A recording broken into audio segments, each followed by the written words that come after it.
Hey everybody, Hugh here. Welcome back.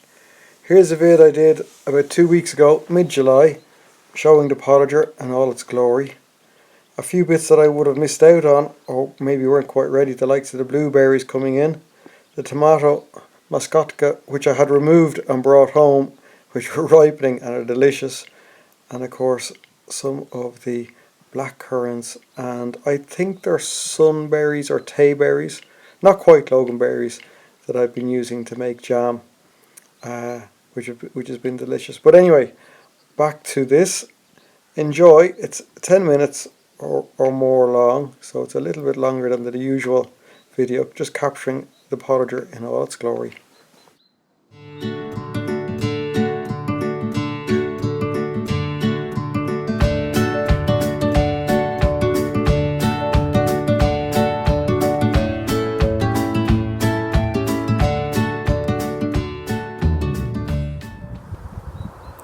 So a good view of the main bed of the Potager in peak colour, plenty of Hemoracalis in flower, good dahlias. There's the bridge that I created across, the sort of Japanese influenced bridge that's there, got a nice feel to it. And of course, with the weather being the way it is recently, plants have been very much challenged with all that rain and lack of sunshine. However, the dahlias themselves seem to have enjoyed it on the most part. Once there's a bit of heat about, they don't mind. Can you see the potato in the middle of the bed? It's growing away there. You can see it just to the left of those pink unestimate dahlias. And that particular grass there is a miscanthus. It's shot up from nowhere. Here's the main path of the Potager, just as we go in the gate. And I love this view and this field where plants are literally growing up and in the way. A lovely large yellow Hemoracalis there. And a Cosmia lucifer.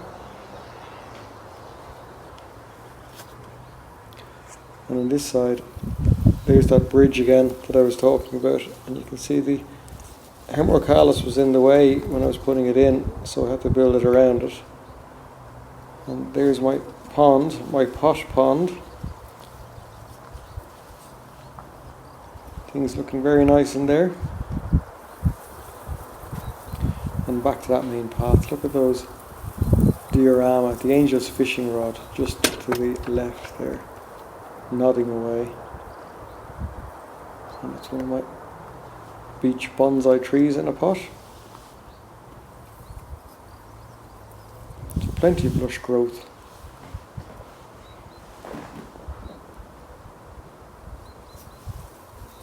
And nodding flowers.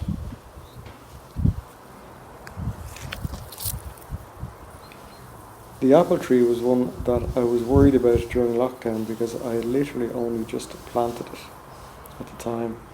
And had worried that if the weather was too dry, would it actually survive? But luckily, you can see there's nice fruits on it there, and it has done very nicely indeed. There's a pot of chives underneath it. There's one of the autumn raspberries. They're always great.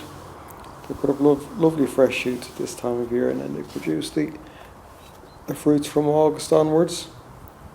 Of course, there's the palette that we painted nice violet colour to lift during the winter months, and an area there that has stuff to sort out.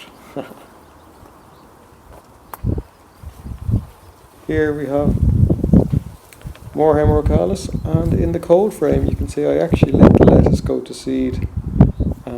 I like the effect, and I haven't had time to actually go and sort out and pull out the lettuce and plant in new stuff, although I know with Shed Wars I know I should be doing that, but all in its own good time. I've lifted the netting to the back here, and you can actually see the loganberry-like plants that are there. I think they might be sunberries or tayberries. They're not quite loganberries. Their taste isn't as sharp as they should be. Lovely fresh growth coming on for next year's shoots, and then the fruits that we're picking away this year. and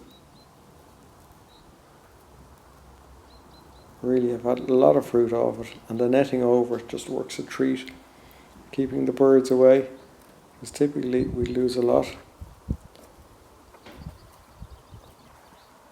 Another view of the main bed of the Potager.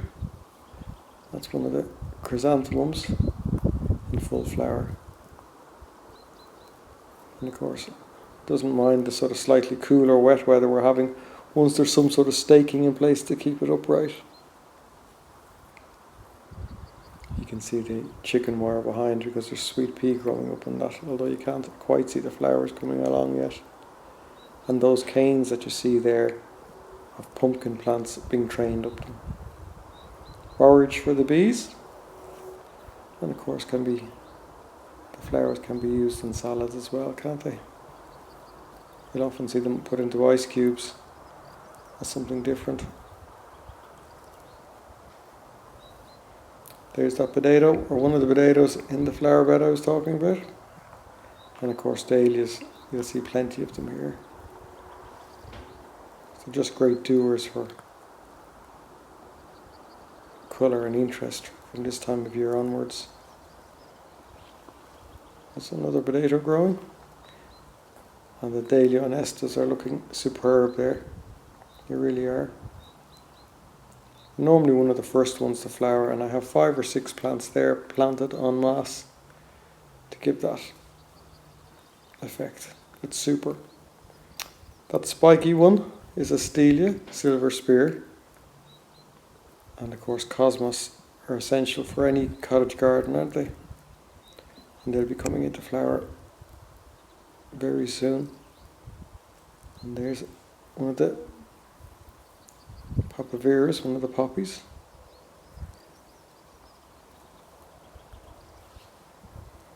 And various other plants. The agapanthus that you're seeing there is actually in flower now. As I'm talking about it, it's actually in flower there. That's a superb blue, but it was only just beginning to flower when I filmed this last week. And of course the bench area and some rudbeckia right along the bench there. Going to be a coat of yellow flowers. And hemerocallis, they're just great July flowering plants. They just go on. They'll start to flower in June, some of the earlier varieties, and they'll go right through July into early August. There's some of the water storage areas in a compost bin.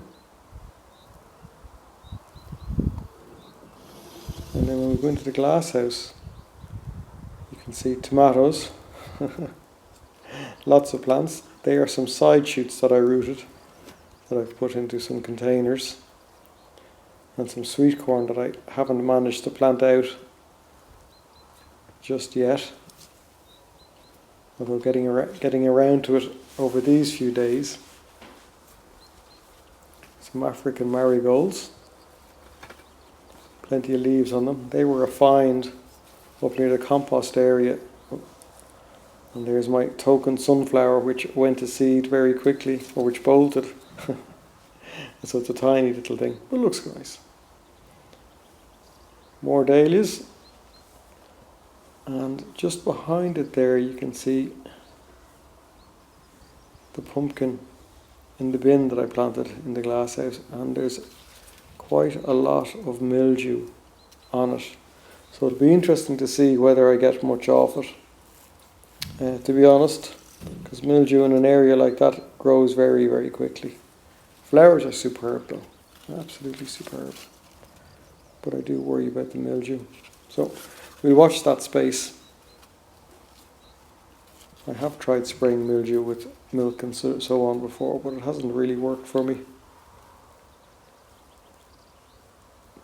There's my Potager tomatoes, lovely large size.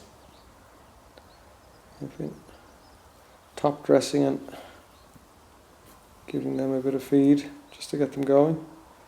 And there's some more tomatoes in 2-litre pots, which getting around to planting, some of them at least, in the glass house now. They can't stay in pots. But the time is pushing on. They need to be planted if they're going to produce in any sort of way at all. You're just about to see the elephant garlic, the flower of the elephant garlic. I've decided to leave them in place in situ. I want to enjoy the flowers on them, and we lift them and see what comes of them before they go to seed. There's that chrysanthemum again, that white chrysanthemum, and of course the gate that was a rescue, the wrought iron gate that was a rescue in the spring, has some sweet pea growing up through it, so it'll be a good support in a foil all at the same time. Into the shade house, there's various bits and pieces there. You can see the cabbages that were planted are shooting up, plenty of leaves, and they really need to be thinned out. Onions wise, they're doing very well, and as Will reminded me, these are lockdown plants, so anything that we get out of them really is bonus. So there's some nice onions there, some nice shallots there, and with the cabbages and the Brussels sprouts beyond them, we'll see what comes of them. An area there to do a bit of cleaning up. There's some spring bulbs and such like. I have to get around to getting those ready again for the autumn time, and we'll start lifting some of those onions very soon. Little iris flowers that I had sown again during lockdown and just found a place to plant them. And the potatoes that I did in pots, some of them were quite successful, or are still growing I should say, and some of them just didn't take at all. The likes of the Premier, the early ones now are finished. I've lifted them, small enough crop, but the other ones, the likes of the Satanta, which are the later variety, seem to be growing along there.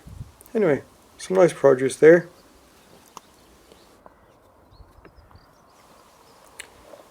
Back to the main bed. One last look before we finish up. And of course, the great thing about capturing all this colour at this time of year is that it'll be wonderful to look at. Very wonderful to look at, in fact, during the winter as we make plans for 2021. And of course, if you've watched this far, do make sure you hit the subscribe button if you haven't done so already. And I always enjoy the comments and the chats below. Look out for the Shed Wars hashtag. Lots of YouTube friends here sharing plenty of great growing tips and hints. Help one another along. Anyway, thanks for stopping by. Thanks for watching. And catch you all soon. God bless. Bye bye.